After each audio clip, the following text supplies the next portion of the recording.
দীঘাতে প্রথম দিন এসে আজকে আমরা সন্ধ্যাবেলায় ফার্স্ট গিয়েছিলাম ঢেউসাগরে।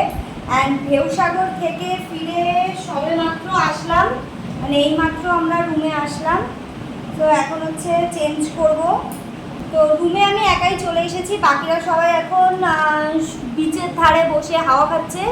আর আমি দেখো একা একা রুমে চলে এসেছি। সরি, আমি একা না, কোয়েলও চলে এসেছে, কারণ পুচি খিদে পেয়ে গেছিলো। আর পুচি সন্ধ্যাবেলা বেরোনোর সময় কিছু খেয়ে বেরোয়নি। পুচি বাড়িতে থাকলে সন্ধ্যাবেলায় পেট ভরে খাওয়া দাওয়া করে, কিন্তু আজকে একটা নতুন জায়গায় এসছে, আরও ফার্স্ট টাইম হচ্ছে এতগুলো লোকের সাথে ঘুরতে এসেছে, ওই জন্য পুচি একটু বেশি এক্সাইটেড।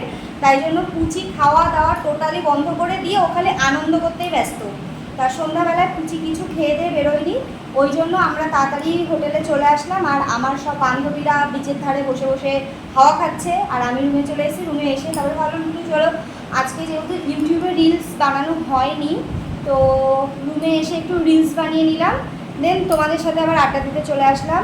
আর আমার ভিডিওগুলো কেমন লাগছে অবশ্যই কিন্তু কমেন্ট করে জানিও।